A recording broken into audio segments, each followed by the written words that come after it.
Bonjour, aujourd'hui nous allons travailler sur le capteur de distance LiDAR Light V3.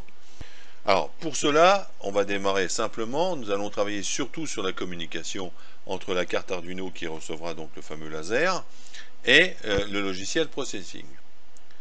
Pour cela, nous avons besoin de l'IDE de Processing. Alors je rappelle, Processing est un logiciel gratuit, il suffit de le télécharger, et l'IDE de la carte Arduino.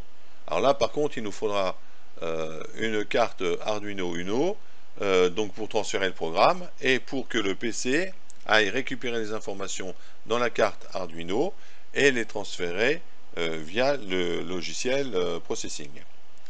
Dans la carte Arduino, rien de très complexe, on va donc mettre une valeur qui s'incrémente toutes les 1 seconde. Donc là, je dirais que c'est un programme relativement simple, puisque nous avons juste à déclarer une variable qui va donc, elle, être incrémentée dans le reste du programme. Nous avons à ouvrir le port de communication série et fixer le débit de la communication du port série. Il faut savoir que ce paramètre est important, puisque du côté de la carte Arduino, il doit être à 9600 bauds, mais dans la partie PC, il doit être à la même vitesse.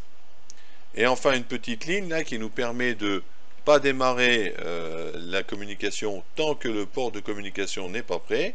Donc tant que c'est pas prêt, ben, on reste bloqué ici. Aussitôt qu'on est prêt, on peut défiler le programme.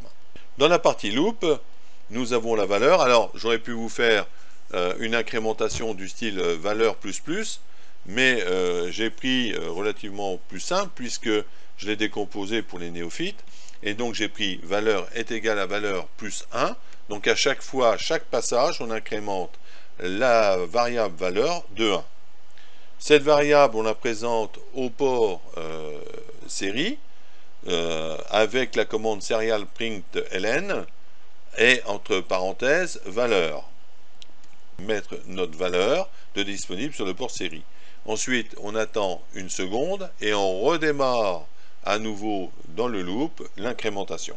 Voilà, c'est tout ce qu'il y a à faire. Alors, n'oubliez pas de choisir ici votre carte et ensuite de transférer via votre PC vers la carte Arduino. Voilà, chose est faite.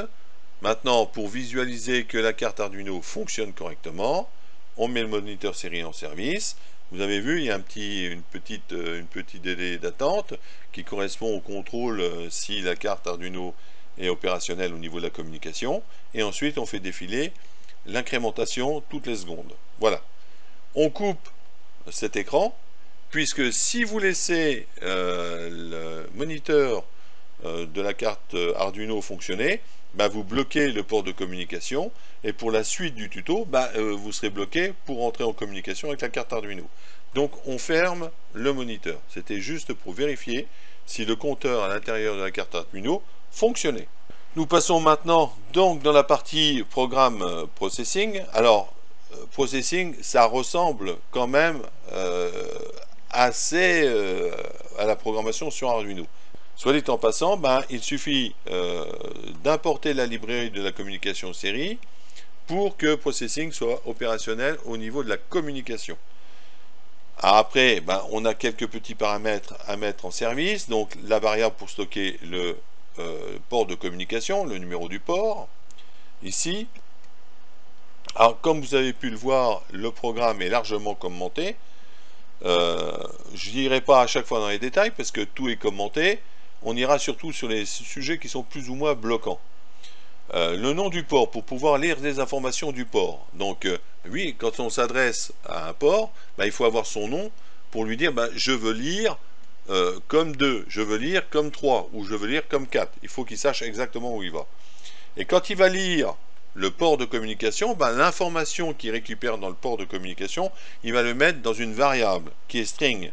Et oui, sur Processing, par défaut, toutes les variables, par défaut, et il ne peut fonctionner que sous cette forme, il ne fonctionne qu'avec des chaînes de communication au format string, donc alphanumérique.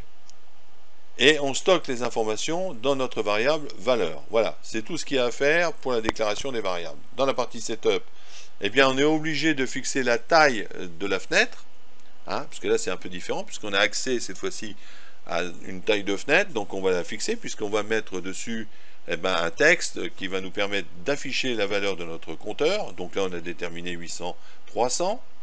On va aussi fixer la couleur de la fenêtre en blanc. Et enfin, on va commencer donc à lire le port de communication. La première chose, c'est de savoir les ports de communication qui sont disponibles. Alors avec la petite fonction ici, là, ça vous permet d'avoir dans la console, ici, quel port est disponible. Et ensuite d'aller voir dans votre IDE Arduino lequel est connecté sur la carte Arduino, puisqu'on vient de faire l'essai. Il suffit après de renseigner ici entre crochets quel port de communication est en service, et ensuite le système va se mettre en route automatiquement. Quand on a fait cette partie-là, on active cette fois-ci le port de communication, donc mon port, New Serial, et là on met le nom du port avec la vitesse de communication qu'on retrouve ici. On va déjà lancer le programme. Voilà. Alors on voit apparaître ici la fenêtre, 800 par 300 en blanc. Donc pour le moment il n'y a rien dessus, mais ça va être pour afficher nos valeurs. Et on voit apparaître ici dans la console comme 1, comme 4. Allons voir maintenant dans l'outil, le port de communication qui est utilisé, on s'aperçoit que c'est le port COM4 Arduino ici.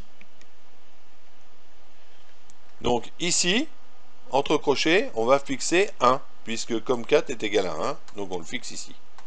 Voilà. Donc l'opération est faite.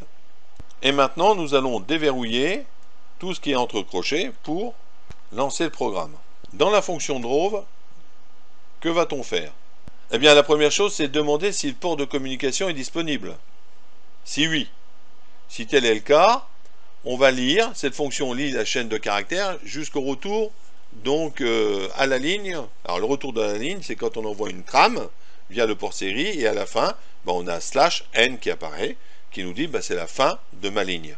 Et donc on a la première valeur qui a été récupérée dans Processing. On vérifie ici si la valeur est pas nulle. Si la valeur est pas nulle, qu'est-ce qui se passe? Eh bien, on va l'afficher ici, cette valeur-là, dans la console, ici. Ah, un petit détail, si par exemple le port n'était pas prêt, ça veut dire que les valeurs sont inférieures à 0. Si le port est prêt, on va détecter 1, 2, 3 ou autre. Eh bien, tout ce qui est supérieur à 0 veut dire qu'on est prêt, et auquel cas, on va lire par l'intermédiaire de ce qui est entre les deux crochets, ce qui se passe à l'intérieur du port. Alors ensuite, nous allons donc écrire à l'écran cette valeur.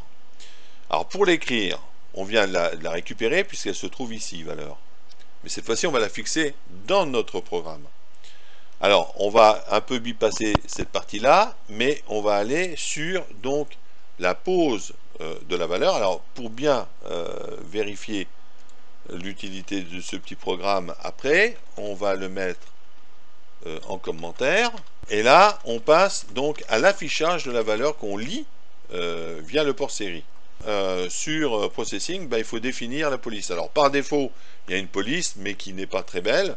Là, j'ai mis une police. Je vous invite à aller regarder le tuto sur les fontes ou les polices à installer, comment on les installe et comment on les traite. Mais voici la ligne. Donc on déclare la variable de la future police, on va chercher la police, et ensuite on précise la police avec sa taille. On va afficher le texte à l'écran. Pour cela, on va donner une coordonnée en X, une coordonnée en Y, et on va afficher donc le texte. Alors si on a un texte genre texte entre parenthèses guillemets valeur du compteur fermez les guillemets, ça c'est du texte pur. Ça va être affiché dans l'état. Alors si on ajoute plus valeur, là par contre on va ajouter l'intérieur de la variable, c'est-à-dire le contenu de la variable, à l'écran. C'est-à-dire, en fait, la partie qui est incrémentée sur Arduino, qui passe via le câble série, qui arrive sur Processing et qui est affiché à l'écran. Pour cela, comme je vous l'ai dit, on affiche les coordonnées du futur texte, c'est-à-dire cette partie-là, valeur du compteur, et ensuite on affiche la valeur qu'on récupère dans le port. Donc, on va lancer. Voilà. Et regardez. Que se passe-t-il? On a la valeur du compteur qui est affichée dans les coordonnées qu'on a mis, et là on a dit plus valeur et on affiche la valeur. Alors, en ce moment, elle affiche la valeur, mais comme elle efface jamais l'image, elle superpose à chaque fois les valeurs les unes derrière les autres. Elle ajoute. Alors pour cela, nous avons créé une petite gommette qui va, à chaque passage, effacer l'endroit par du blanc. La voici. Alors moi j'appelle ça la création d'une gommette pour effacer l'ancienne valeur, mais on peut trouver des tas de superfuges différents pour faire ce genre d'opération. Soit dit en passant, moi j'ai utilisé un rectangle. Alors la première chose, on va définir la couleur pour effacer, c'est-à-dire la gommette. Ben, nous en l'occurrence, ça sera du blanc. Il faut désactiver les tracés du contour, parce que quand on trace un rectangle, ben, il y a les pourtours du rectangle qui sont apparents. Donc nous on les désactive, donc ils ne sont pas apparents. On va positionner notre petite gommette ben, à l'endroit où on affiche les valeurs qui défilent. Alors, le rectangle, on va l'afficher en X et en Y. Alors, pour avoir les coordonnées X, bah, c'est relativement facile. Il suffit de compter la valeur du compteur, c'est-à-dire le nombre de lettres que compose notre chaîne ici qu'on va afficher, avec les espaces, multiplié par la taille ici de la police, puisque c'est en nombre de pixels, et on trouve un nombre de pixels, 462. Comme on a affiché notre valeur de compteur à une donnée, ben, il suffit de renseigner la valeur et on va positionner le début de la gommette pile poil à l'endroit de fin de ligne de mon texte. Ensuite, nous avons la coordonnée 54 qui correspond à donc la coordonnée Y du texte moins la taille de la police, hein, qui est toujours de 22, ce qui nous permet d'avoir la coordonnée basse, puisque le rectangle démarre un peu plus bas. Et enfin, eh bien, la taille de la gommette, hein, donc la longueur et la hauteur. Alors, on a pris 24 parce qu'on a descendu d'un pixel en dessous de la taille, pour ne pas avoir de trait qui s'affiche, de façon que l'espace soit complètement blanc. Alors, on va essayer. Voilà, on a effacé. Et on fait, cette fois-ci c'est fluide, on aperçoit sur l'écran le système d'incrémentation qui se fait. Alors vous avez pu remarquer qu'à chaque fois qu'on interroge la carte Arduino, on redémarre à 0. Ben oui, à chaque fois qu'on se connecte au niveau de la liaison série, eh ben le programme se relance. Et c'est pour cela qu'on voit à chaque fois 0 redémarrer et 1, 2, 3, et ainsi de suite.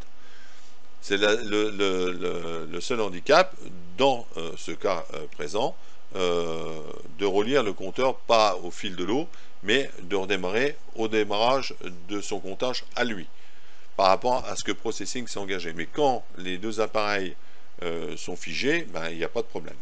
Par contre, si c'est un laser, ben, il vous donnera effectivement la position qu'il est à l'heure actuelle.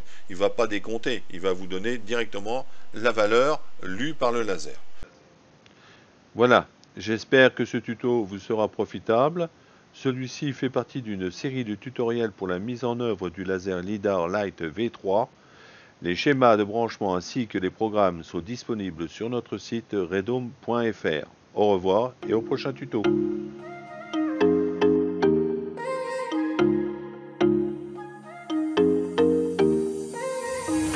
What are you saying? Not the time or the place, baby, it's not right. It's not right, no. Going insane. Got a problem to fix, can we face it tonight? Face it tonight, oh. No way.